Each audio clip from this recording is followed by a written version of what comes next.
বন্ধুরা, আপনারা এমন একটি মানুষকে খুঁজে পাবেন না যার কোনো না কোনো সময় বুকের ব্যথা হয়নি। বুকের ব্যথা অনেক কারণে হতে পারে। সাধারণত গ্যাসের জন্য বুকে ব্যথা হতে পারে, আবার হার্টের জন্য, হার্টের ব্লক থাকার জন্য বুকের ব্যথা হতে পারে। আপনি কি করে বুঝবেন যে আপনার বুকের ব্যথা গ্যাসের জন্য না হার্টের জন্য হচ্ছে?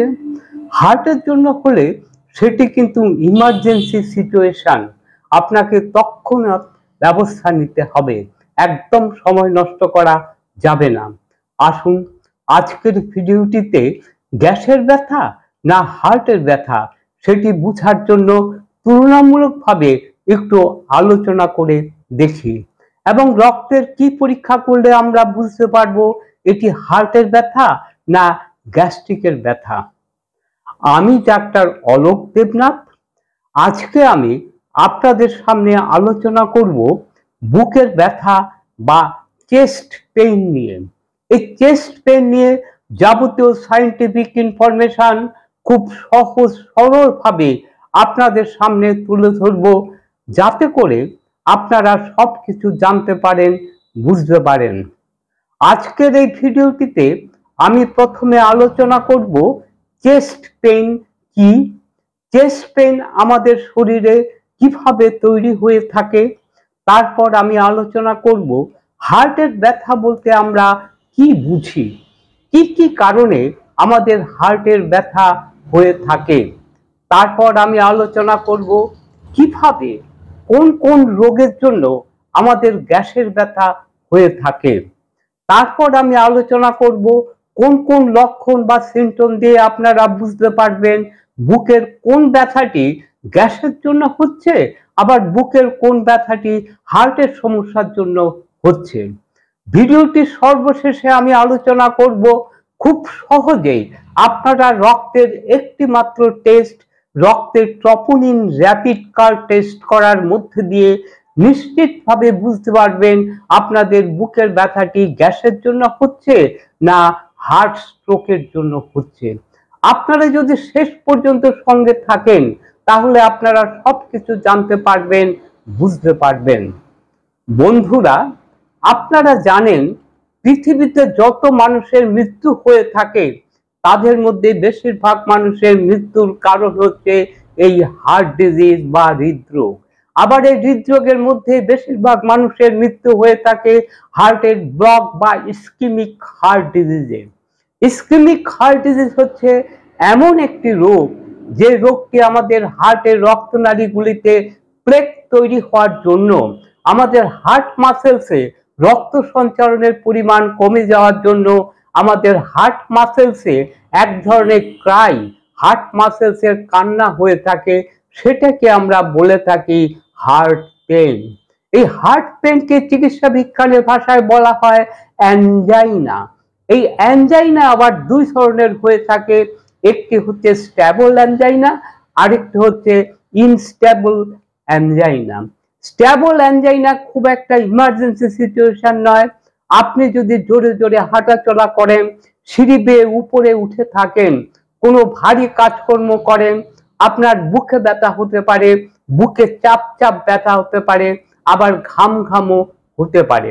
আপনি যদি দাঁড়িয়ে পড়েন, হাঁটা বন্ধ করে দেন, তাহলে এই অস্বস্তি ভাবটা, বুকের ব্যথা, চাপ চাপ বোধটা চলে যাবে, স্বাভাবিক হয়ে যাবে। আনস্টেবল অ্যানজাইনার ক্ষেত্রে আপনার হার্টের আর্টারিটা সম্পূর্ণভাবে বন্ধ হয়ে যায়, আপনার ডিসকমফর্ট বা বুকে ব্যথা রেস্টে শুরু হয় এবং খুব সহজে যেতে চায় না, অনেকক্ষণ থেকে যায়। এটাই হচ্ছে অ্যাকুইট করোনারি সিনড্রোম বা হার্ট অ্যাটাকের সিমটম। এগুলি কিন্তু ইমার্জেন্সি সিচুয়েশন, আপনাকে অবশ্যই হসপিটালে ভর্তি করাতে হবে, দ্রুত চিকিৎসা শুরু করে দিতে হবে। এগুলি হচ্ছে চেস্ট পেইনের লক্ষণ, হার্ট পেইনের লক্ষণ। আসুন এবার আমরা একটু আলোচনা করে দেখি কোন কোন রোগে আমাদের গ্যাসের সমস্যা হয়ে থাকে, গ্যাসের ব্যথা হয়ে থাকে। প্রথমে যে রোগটির কথা বলবো সেটি হচ্ছে GERD।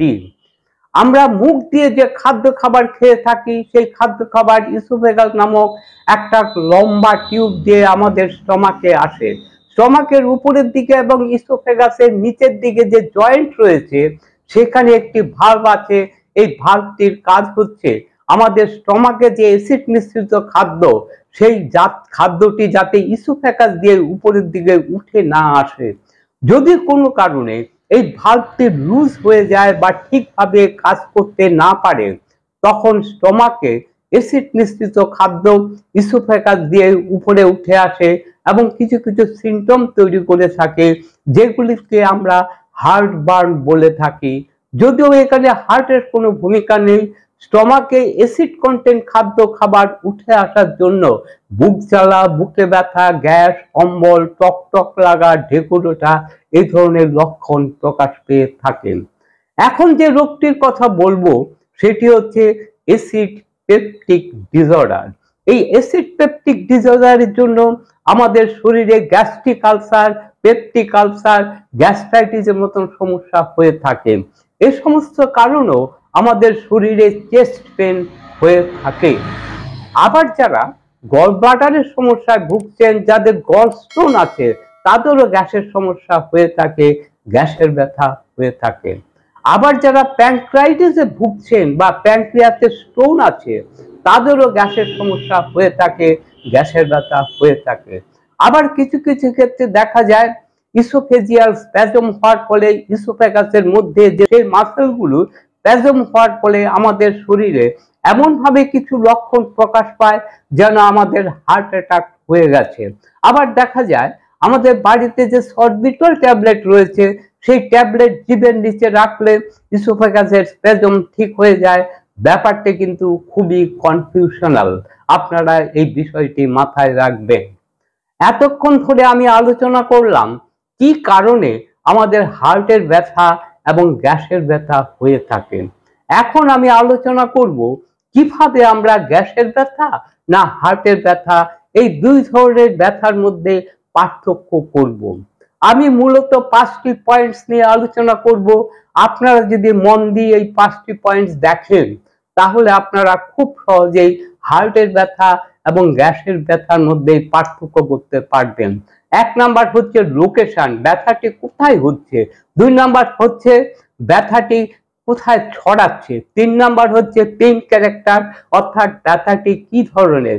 4 নাম্বার হচ্ছে প্রেসিপিটেশন ফ্যাক্টর অর্থাৎ ব্যথাটি কিসে কমে কিসে বাড়ে। 5 নাম্বার হচ্ছে অ্যাসোসিয়েটেড ফিচার্স অর্থাৎ ব্যথার সঙ্গে আর কি কি সমস্যা দেখা দেয়। প্রথমে আমাদের যে বিষয়টি মাথায় রাখতে হবে সেটি হচ্ছে লোকেশন অর্থাৎ আমাদের বুকের কোন জায়গায় ব্যথাটি হচ্ছে। আপনারা সকলেই জানেন হার্ট আমাদের বুকের একটু বাঁ দিকে রয়েছে, সেই হিসাবে আপনাদের প্রত্যেকের মনে ধারণা হওয়াটাই স্বাভাবিক যে হার্টের ব্যথা বুকের বাঁ দিকে হবে। কিন্তু বাস্তবত দেখা গেছে হার্টের ব্যথা সাধারণত বুকের মাঝখানে হয়ে থাকে, সেন্ট্রাল রিজনে হয়ে থাকে।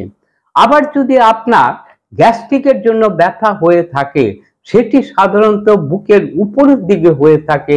আবার যদি বুকের বেশি ডান দিকে বা বুকের বেশি বাঁ দিকে ব্যথা হয়ে থাকে সেই ব্যথা কিন্তু বেশিরভাগ ক্ষেত্রেই গ্যাস্ট্রিকের কারণেই হয়ে থাকে। এবার যে পয়েন্টটি নিয়ে আলোচনা করব সেটি হচ্ছে রেডিয়েশন অর্থাৎ যেখানে ব্যথাটি হচ্ছে সেখান থেকে ব্যথাটি ছড়িয়ে পড়ছে। বিশেষ করে হার্টের ব্যথার ক্ষেত্রে বুকের মাঝখান থেকে ব্যথাটি থুতনি বা লোয়ার জো আবার পিঠের পিছন দিকে ছড়িয়ে পড়তে পারে। আবার বিশেষ করে বাঁ হাতের দিকে ব্যথাটি ছড়িয়ে পড়ছে, ব্যথা হাতের নিচের দিকে নেমে যাচ্ছে, এগুলি কিন্তু হার্টের ব্যথার বিশেষ লক্ষণ। গ্যাস্ট্রিক অরিজিনেটেড ব্যথা কিন্তু বিশেষ কিছু রেডিয়েশন হয় না অর্থাৎ ব্যথাটি অন্য কোথাও ছড়িয়ে পড়ে না, একই জায়গাতেই থাকে। এবার যে পয়েন্টসটি নিয়ে আলোচনা করব সেটি হচ্ছে পেইন ক্যারেক্টার অর্থাৎ ব্যথার ধরন। হার্টের রোগীদের ক্ষেত্রে বুকের মাঝখানে অনেকটা জায়গা নিয়ে চেপে ধরার মতন কম্প্রেসিভ পেইন হয়ে থাকে। আবার গ্যাস্ট্রিক অরিজিনেটেড ব্যথার ক্ষেত্রে ব্যথাটা পয়েন্টেড জায়গায় হয়ে থাকে, অল্প খানিকটা জায়গায় হয়ে থাকে, ব্যথা কোনো সময় কমে যায়, আবার বেড়েও যায়। হার্টের ব্যথার ক্ষেত্রে কিন্তু এরকমটা হয় না, ব্যথা কোনোভাবেই কমে না। আবার যে পয়েন্টটি নিয়ে আলোচনা করব সেটি হচ্ছে প্রিসিপিটেটিং অ্যান্ড রিলিভিং ফ্যাক্টর। বুকের যে ব্যথাটি হচ্ছে সে ব্যথাটি কি করলে বাড়ে বা কি করলে কমে সেটিও আমরা পার্থক্য নির্ণয় করতে পারি। যেমন হার্টের ব্যথা হলে আপনি যদি হেঁটে চলে বেড়ান বা সিঁড়ি দিয়ে উপরে উঠতে চান তাহলে কিন্তু আপনার অস্বস্তি বেড়ে যাবে, ব্যথা বেড়ে যাবে।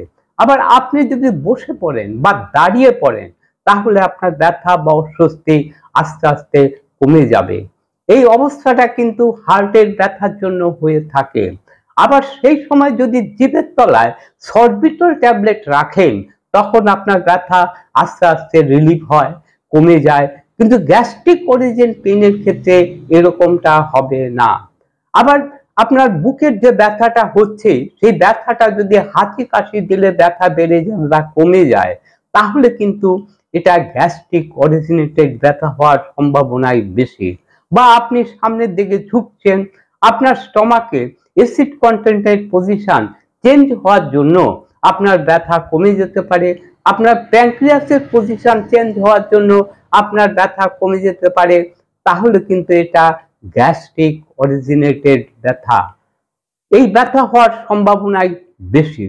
এখন যে পয়েন্টস নিয়ে আলোচনা করব সেটি হচ্ছে অ্যাসোসিয়েটেড ফিচার্স, অর্থাৎ ব্যথার সাথে আর কি কি লক্ষণ দেখা দিতে পারে।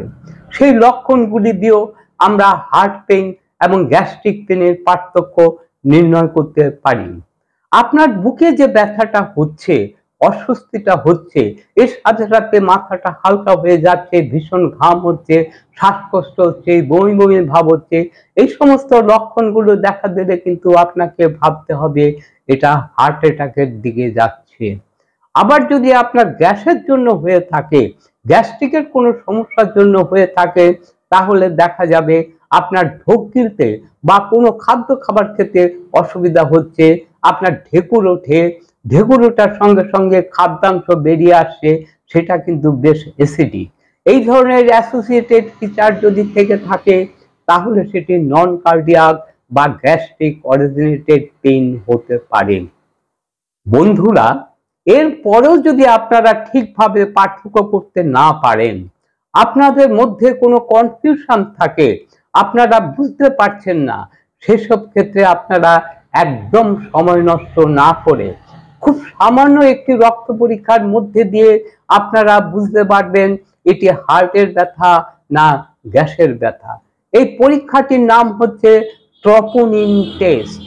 ট্রপোনিন হচ্ছে একটি জটিল প্রোটিন। রক্তের ট্রপোনিনের উপস্থিতি বোঝার জন্যই এই টেস্টটি করা হয়ে থাকে।